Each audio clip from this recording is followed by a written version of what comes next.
and still a war against barbarism. Children, dozens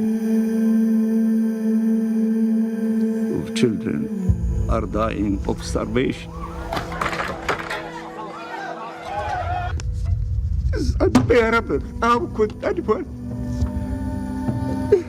tolerate this horror?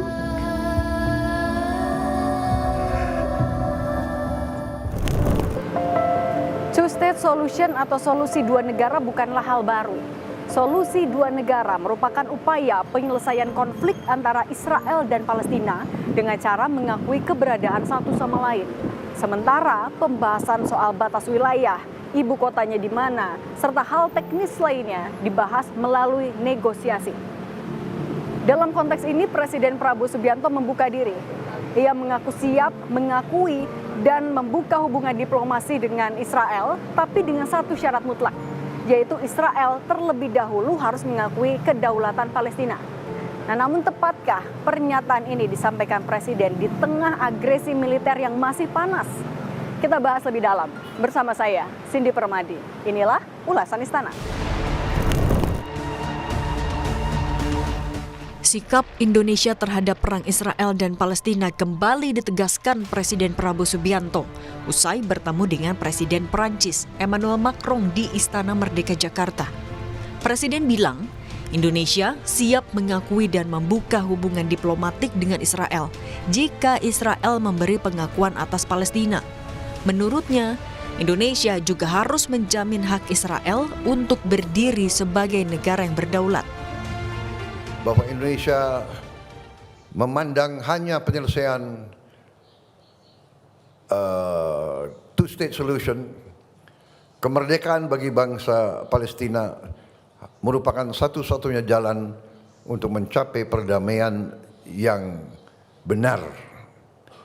Tapi di samping itu pun, saya tegaskan bahwa kita juga harus mengakui dan menjamin hak Israel untuk berdiri sebagai negara yang berdaulat dan negara yang harus juga diperhatikan dan dijamin keamanannya.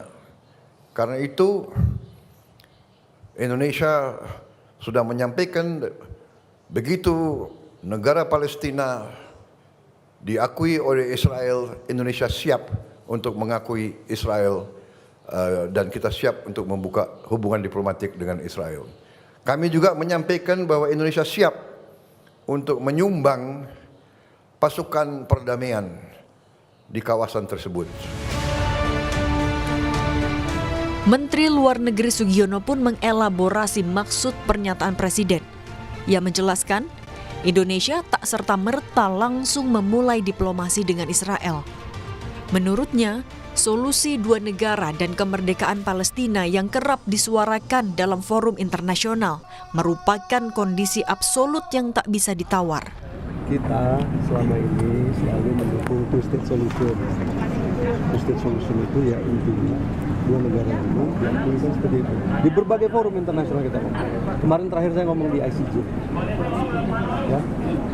Jadi kita bukan bernegosiasi untuk mengakui untuk two-state solution, ini proses yang harus dilakukan.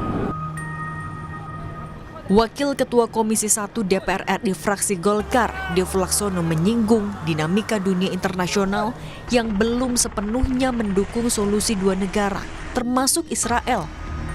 Padahal menurutnya, konsep ini diharapkan bisa membawa perdamaian di Timur Tengah yang berdampak pada perbaikan ekonomi global karena berkurangnya konflik geopolitik. Konsep two-state solution itu sudah cukup lama disampaikan di berbagai macam forum, akan tapi baik Israel ataupun juga negara-negara Barat masih dalam posisi belum bisa sepenuhnya menerima konsep tersebut.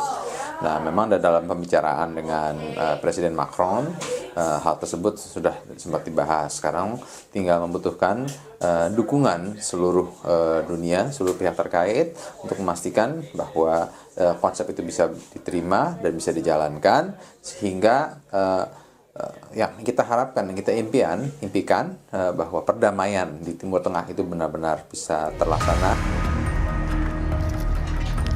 Meski kemerdekaan Palestina menjadi syarat wajib agar Israel diakui, namun PDI Perjuangan mengingatkan agar Indonesia tidak terburu-buru.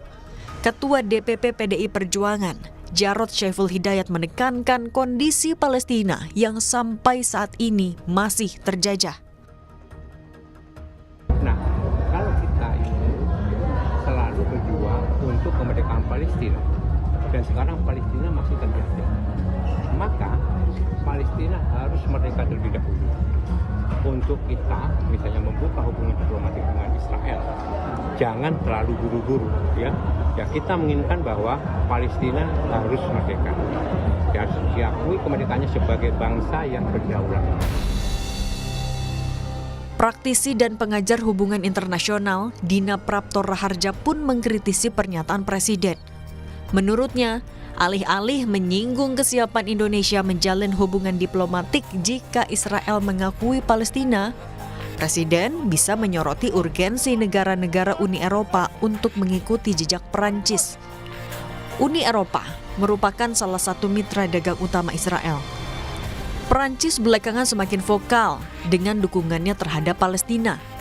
Presiden Macron mengajak negara-negara Uni Eropa memperkeras posisi kolektifnya terhadap Israel, termasuk membuka kemungkinan pemberlakuan sanksi. Prancis pun bersama Arab Saudi akan mendorong kemerdekaan Palestina dalam konferensi tingkat tinggi solusi dua negara di New York, Amerika Serikat, Juni ini. Artinya kan, yang dilakukan Indonesia ini seakan-akan out of context gitu. Sudah ada perkembangan sedemikian, baik di level multilateral, dan kita sudah berkali-kali bilang kita mendukung multilateralisme. Kenapa kita tidak endorse dan misalnya mengatakan lebih keras negara Uni Eropa yang lain segera dukung Prancis? Bilang saja bahwa Indonesia siap mengakui kedaulatan Palestina. We have always been ready to recognize Palestine as a sovereign state. Kemudian yang kedua, bahwa upaya yang dilakukan oleh Prancis itu terpuji. Saat ini harus diakui Uni Eropa belum bersatu dan ini sangat disayangkan. Mudah-mudahan segera ada titik temu. Bahwa sesungguhnya kemerdekaan itu ialah hak segala bangsa. Dan oleh sebab itu, maka penjajahan di atas dunia harus dihapuskan karena tidak sesuai dengan pri kemanusiaan dan pri keadilan.